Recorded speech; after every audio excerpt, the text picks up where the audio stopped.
Partout dans le monde, les archéologues font souvent des découvertes qui peuvent être surprenantes et intrigantes à la fois.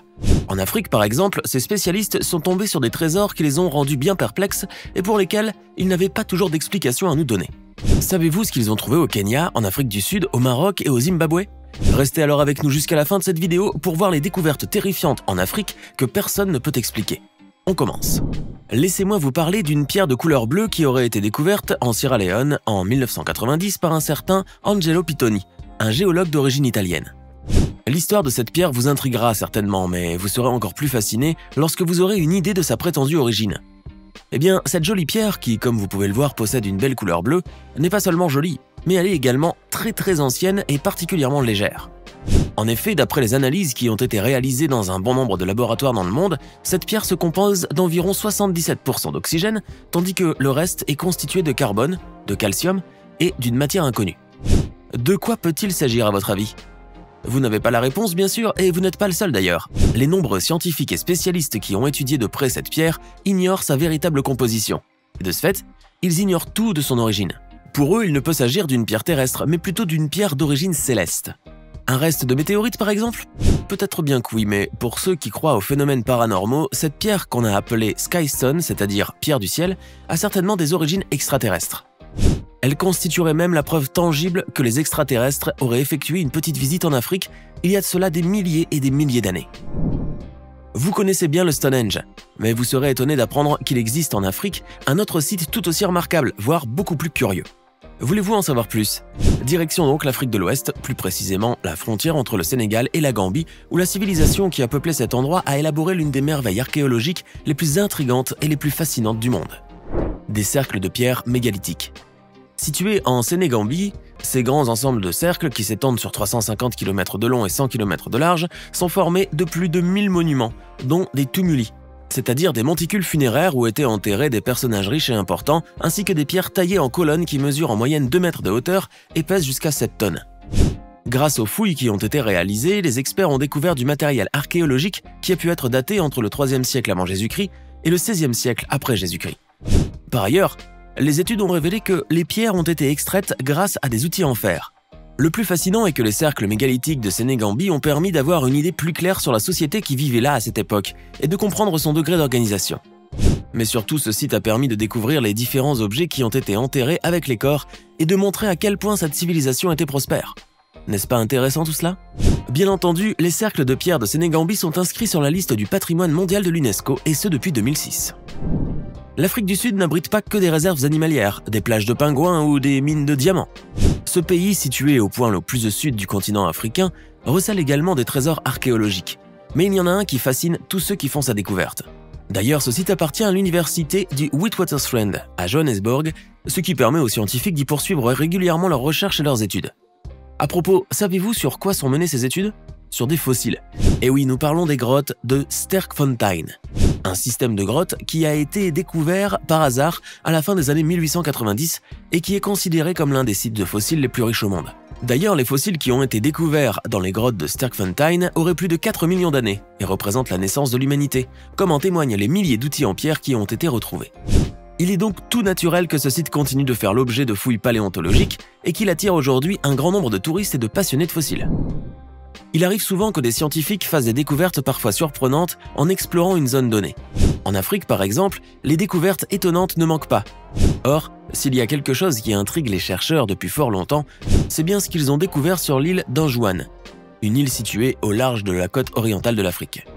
Eh bien, cette île, qui est supposément le fruit d'un volcan, est non seulement constituée de roches volcaniques, mais elle abrite également une roche qui n'est pas censée être là.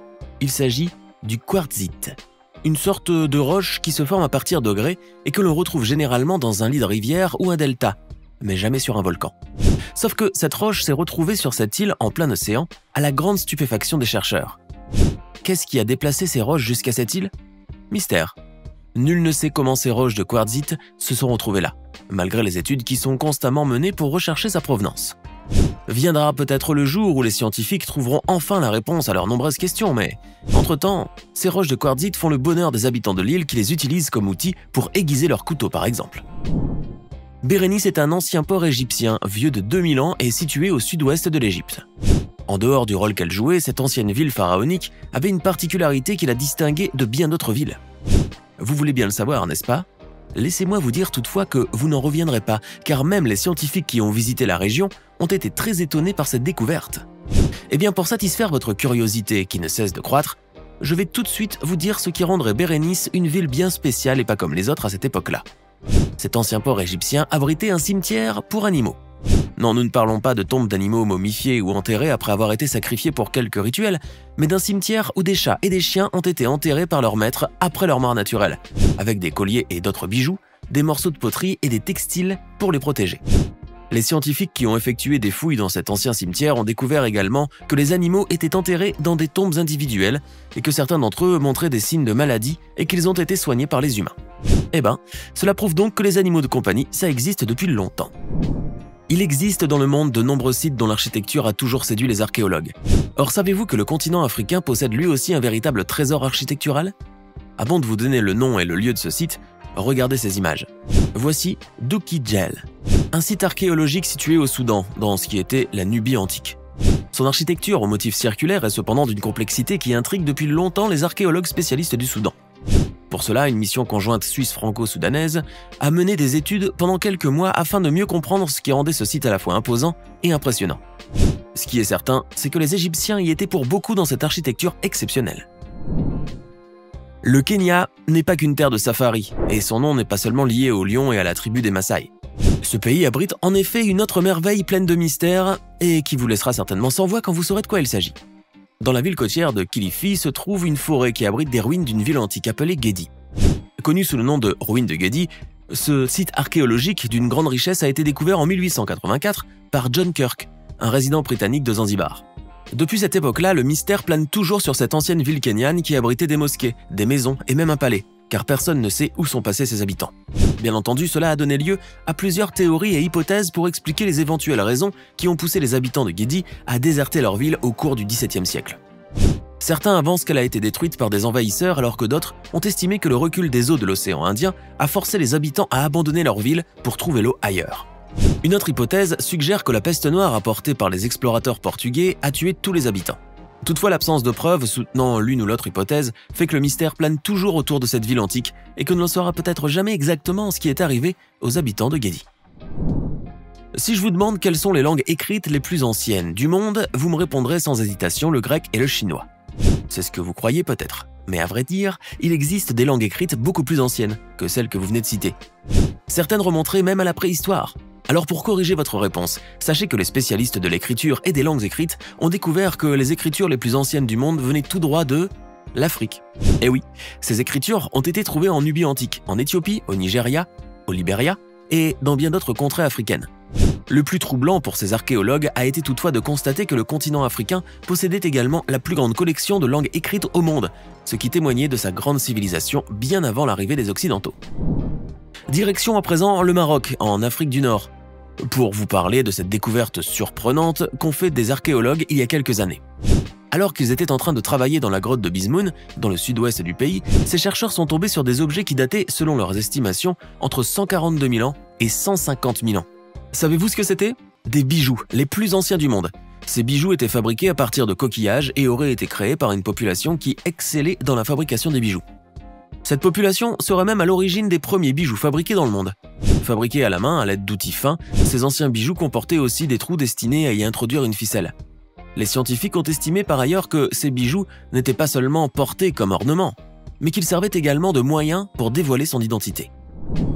Le continent africain est sans nul doute une contrée riche en trésors archéologiques, et il semble que les chercheurs n'en ont pas encore fini avec les découvertes étonnantes.